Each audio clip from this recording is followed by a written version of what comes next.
Pour moi, les bulbes sont des plantes absolument incontournables pour le jardin.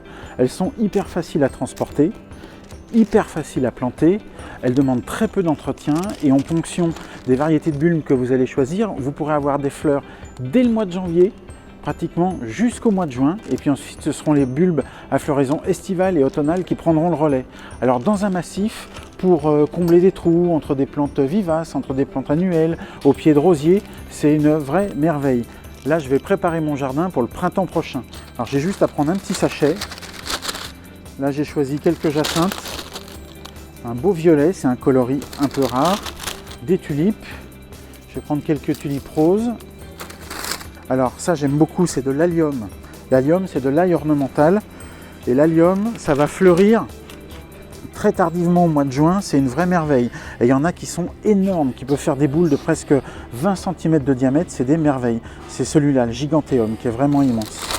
Là, une autre plante assez merveilleuse, l'érémurus, qui devient très grand. Il peut monter presque à entre 1 et 2 mètres de haut. Et ces grands épis fleuris, alors ça c'est magnifique. Je vais les planter tout simplement dans mon jardin à peu près 2 à 3 fois la hauteur du bulbe de profondeur.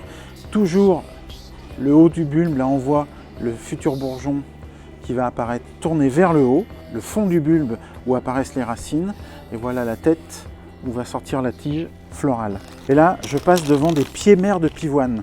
Et ça, les pivoines, je ne peux pas passer à côté, c'est une plante que j'adore absolument. C'est vraiment une plante absolument charmante avec ses froufrous comme ça. Shirley Temple qui est toute blanche, Sarah Bernard.